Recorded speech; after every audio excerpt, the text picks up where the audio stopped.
Hey everyone, it's time for another Death Battle reaction video. And this time, it's Red versus Blue. Yes, yes, that's the Death Battle. It's Red versus Blue. And you're probably going like, wait, why are we talking about colors? Here's the deal. It's based off Rooster Teeth's very own series, Red versus Blue. So you know there's that. So, and this is actually the second time Red versus Blue has actually appeared on Death Battle. The first one taking back, well, kind of, back in season 3, where you had the battle between Carolina and the Meta. So that being said, this feels more like a joke battle than anything, but we should get an entertaining one nonetheless. Uh, Aside from that, I haven't appeared recently because I'm trying out a new camera, and if it's still not working, I'm gonna have to think about making some adjustments. So upon that, disclaimer as always, I do not own Rooster Teeth. I do not own Death Battle. I especially do not own Red versus Blue, in which are going to come up with a new season for it. So there's that. This is mainly for entertainment purposes. So with that in mind, who do I choose? The red team or the blue team? Because it feels like I'm choosing between either the Dallas Cowboys or the Kansas City Chiefs. Because right now, Kansas City Chiefs would have the Dallas Cowboys by the stars, which is not pleasant. But anyway, let's get out with this death battle.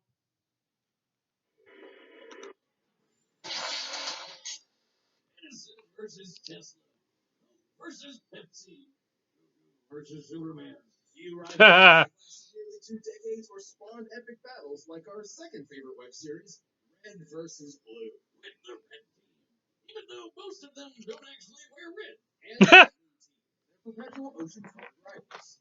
For this battle, we'll be bringing these two groups back to where it all started. To find out what would happen if they there we go. For real. Just so note, we will be locking any artificial intelligence characters in their primary bodies, since they're generally invincible unless they stumble into an EMP. You mean an imp? He's Wiz and I'm Boomstick. And it's our job to analyze their weapons, armor, and skills to find out who would win a death battle. Here we go. Yeah. Ever wonder why we're here? Not long from now in a galaxy, theoretically exactly where we are, humanity goes to war with an alien covenant. So the United Nations Space Command came up with a ton of plans to win, and one of those was called essentially an experiment using AI to create invincible super soldiers. In order to fabricate scenarios to train these highly advanced warriors, Freelancer opted for a unique approach. Having a bunch of losers in a box canyon and telling them sorry about the light. Enter the red team. Dick Simmons, Dexter Grip, Franklin Delano Donut, Lopez the Heavy, and their leader, Super Colonel Sarge. Yes, that is his full name and rank. You know how they yeah, I love that one. I feel like Franklin Delano Donut. Worst name ever. This is the red team. We are here to destroy you. You're all afraid of being the shittiest team around is about to come to a sudden cataclysmic end. Once in orbit, that's one way to make an announcement. Was unfortunately discharged after developing a fear of heights, only to be picked up by Project Freelancer to achieve his dream. Lead the glorious Reds against the dirty Blues. Oh man, he's great. He seems like the kind of guy you could just have a catch with. Sure. Sarge may be an unorthodox leader, but he knows his men fairly. Hey, he's good enough to keep dorks like Griffin Simmons around for 17 seasons. Those two spend a lot of time together. It's a complicated relationship. Yeah. You may be surprised at their capabilities. Simmons may be a brilliant geek, like myself, but he proves stereotypes wrong by changing his armored suit in just 4 seconds. Well, how about this? How did you change so fast? I've always been a fast changer. Mjolnir armor is designed to be applied by Spartans within a considerable few minutes. This would imply Simmons is 90 times faster than the average super soldier. He's also technically a cyborg, but everyone forgets that these days. I mean, how would you keep up? Only cares about pizza and Oreos. He's my favorite. Pizza, yes. Oreos, I'm trying to get down on. Oh! Today. That's some balls of steel right there. Oh. Then there's Donut. Easily duped, but always a joy. He's clearly identifiable by his lightish red armor. Was your eyes going bad? That's pink. Magenta. Donut has shown Make up your minds. He was once shot through the chest, causing his armor to lock up, and was left bleeding out on the ground for over a year. But he got better. And he's how? Threw it on the ground. He threw a grenade halfway across the canyon. It was over 1,500 feet long. And last of all, there's the team robot who hates everyone. Lopez. Hola. That robot looks like Lopez. Hey, no matter how many times they rebuild him, they can never figure out how to fix that language setting. Oh well. The Reds carry a standard Spartan assortment of magnums, battle rifles, and SMGs. But if I had to pick one weapon of the bunch, I'd have to go with Sarge's trusty shotgun. Seriously? The weapon with the shortest range? Wiz, how long have we known each other? Have you never looked at my leg before? Besides, an effective range of 45 meters is almost the length of an Olympic swimming pool. Watch your back, my That may be true. I know how to beat you now. Put it down. Put it down. Vehicle, the Warthog. Hey, Chupa thingy. Supercar. Puma. Who can't tell Puma from Puma? Well, it's supposed to be. Somehow the Reds always find new ways to break the thing. Look at that, Sarge is a good mechanic. And you know what they say, Wiz? Good mechanics make for good fathers. But what I find most baffling is that for some reason, these low-life dimwits have been given the most state-of-the-art Space Marine armor in the galaxy. Oh yeah, the Mark VI Mjolnir suit. Mjolnir. Gesundheit.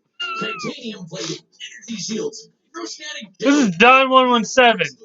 These babies can take one hell of a beating. Apparently strong enough to withstand the blast of a 50-megaton bomb. Gotta love it when a bomb goes up that's so big you think it sent you to the future. Good time.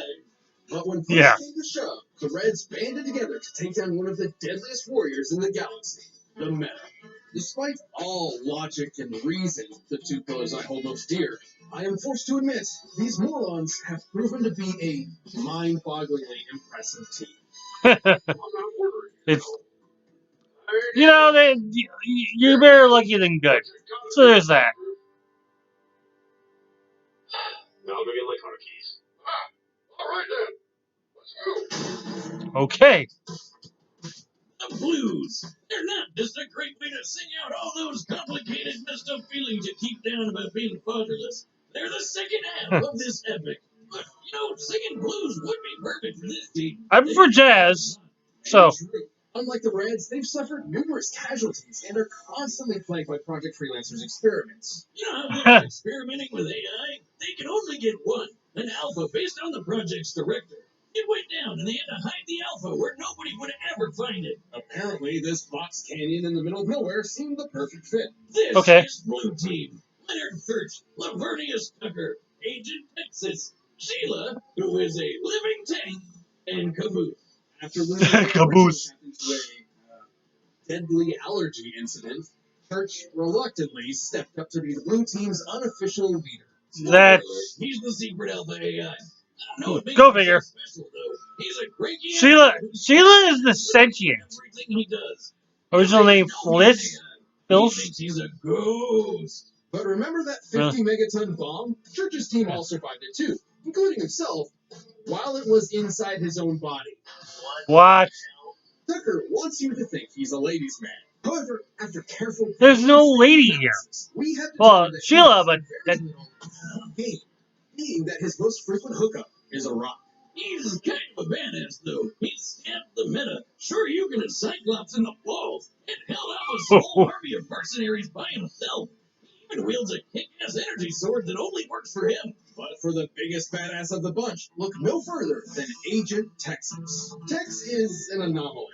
She's not really a Blue, but a freelancer assigned to the team through circumstance. Yet she's also not really a freelancer, but a robot duplicate hosting an artificial... What is she? ...split from the alpha as a clone of the director's late wife, Allison.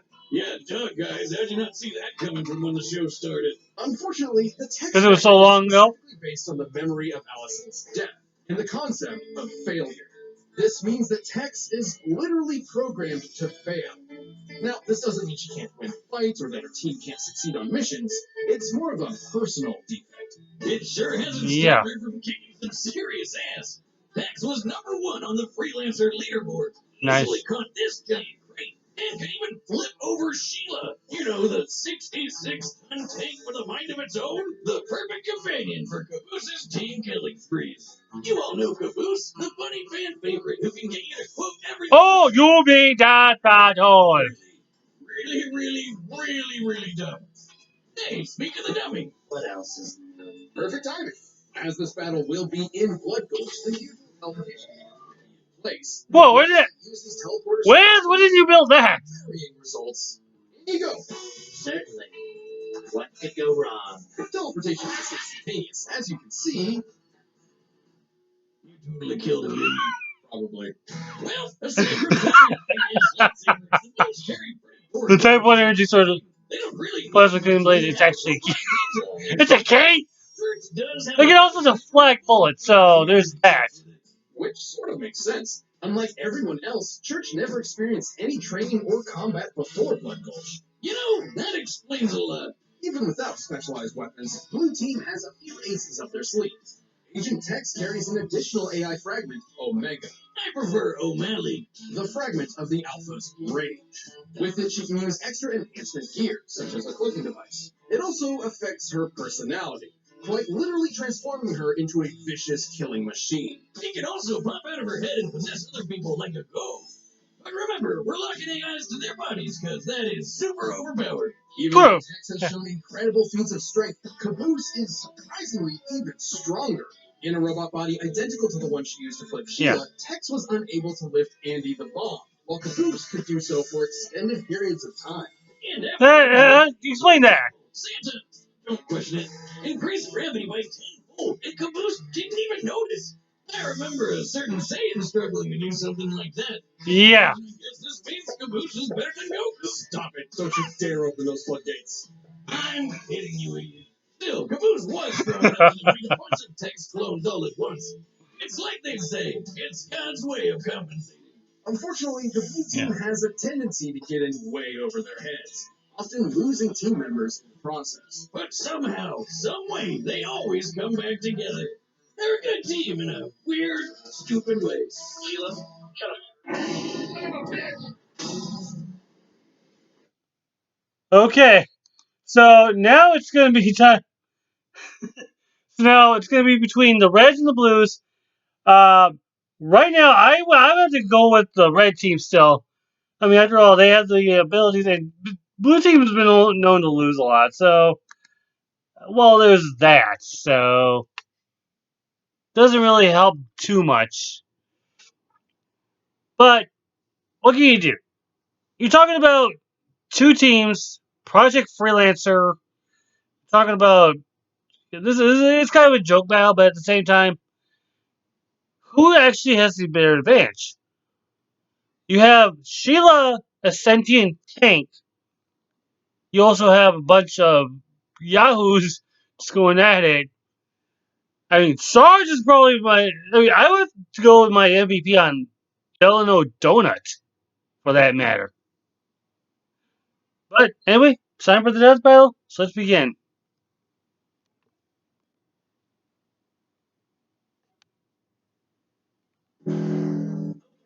Why did we bring the flag out here?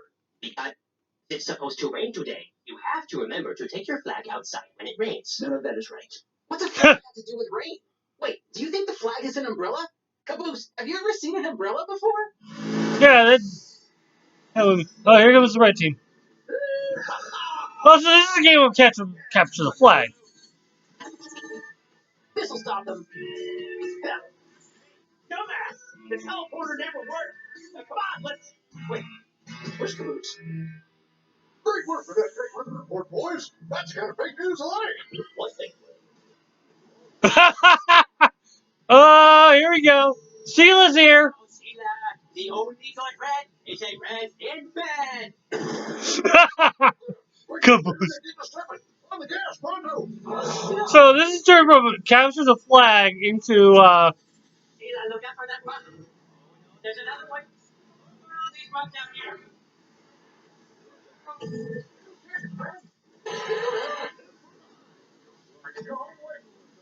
No way, those caves are amazing. Move over, Coco. Don't leave me out here. Here's the plan. Use a warthog as a battering ram. Striking their rear edge. It's worked, so I don't see how that's a problem. Excellent plan, sir. Except for, well, all of it. Oh, there's a bigger clip than I thought. Oh! Hi, Sheila. Bye, Warthog. Jesus, what was that? It was called. Sentence? Sentence. No! Really? Gotta love Sheila. Oh no, a spider? And there goes Sheila. Who else wants a taste of this big D? Bouncing about out! So that's 4-4. End of the line, Reds. For the first time in history, you're exactly right. Today is a good day to die. Charge is making sure he doesn't missay a thing. Oh, whoa! Gotta love the combat. You also gotta love the fact that the Spartan suits are thought processed.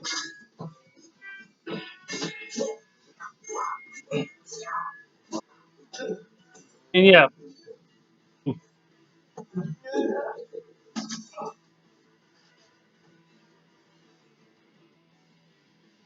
Not today, Roboto! Lopez just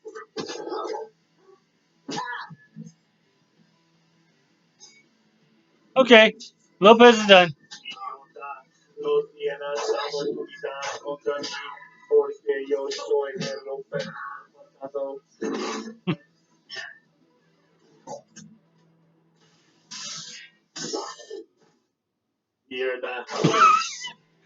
Hey, language! Hey, don't go, Lopez! Don't go! I was a big fan, so don't. So sorry if I offended anyone.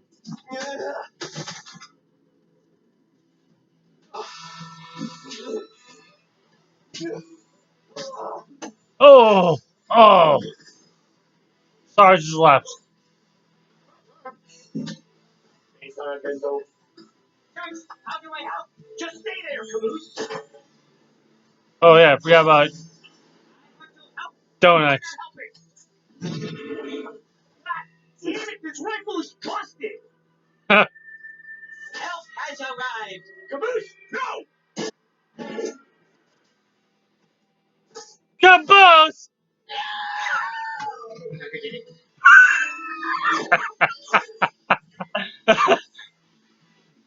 Oh, there goes donuts.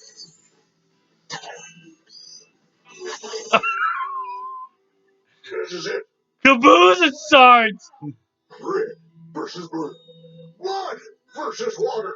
Which is really just lackless, tasteless, waste of space blood. Go for it. Today, the cerulean devil dies. Well, should have seen that coming. And Caboose is the last one standing. The blue. What a battle! Who knew weather was so important? As chaotic as the show, we all know. Okay, so the Reds had plenty going for them. They had brains and speed on their side with Simmons, and they Right. had some epic firepower. But the blue Okay. team had the grit to overpower them. When it comes to physical strength, nobody on the red team came close to the raw power of Tex and Caboose. Flipping Sheila and lifting Andy made that pretty clear. Hell, Sarge even tried to lift Andy once and he couldn't do it. Poor guy. Even with such charisma, leadership qualities, and big dad energy, you can't win them all. Speaking of which, it could be argued Sarge has more extensive military experience than anyone else. However, Texas freelancer training was far more intensive than standard military issue. Well, it's true. She was number one. The Reds before. She's a monster. Not to mention, she technically had 2 lifetimes of training, being a copy of Allison. Her late That's true. meant she couldn't win the fight by herself, but her blue teammates picked up the slack.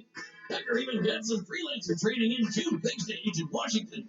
He could hold off a platoon of marks all by himself. Okay. No one ever said he wasn't good at solo activities. Oh, and in the fight between tanks versus cars, tanks generally win. True. That one's pretty obvious. The red team may have been extremely resilient, mostly thanks to stubbornness, but it wasn't enough to survive the stellar skill and the brute force of blue team. If only they could have read that they'd end up with a case of the blues.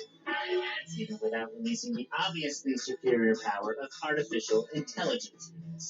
Huh. You know, dummy, you ever wonder why you're here? All the time. Why does he look updated? The winner is the blue team. Okay, well. Thanks for checking out that episode of Death Battle. If you like that fight, be sure to check out the new season of RVD that I worked on, RVD 0. The first episode is up for free right now on RoosterTeeth.com. Check the link in the description. I'm not a big fan of it, but okay. Next time. Batgirl! And Gwen Stefani? No, Spider-Gwen. So, it's not quite the Marvel vs. DC one I was hoping for. I mean, the one I was suggesting was more Catwoman versus Black Cat, Felicia Hardy versus Selena Kyle. But Gwen Stacy and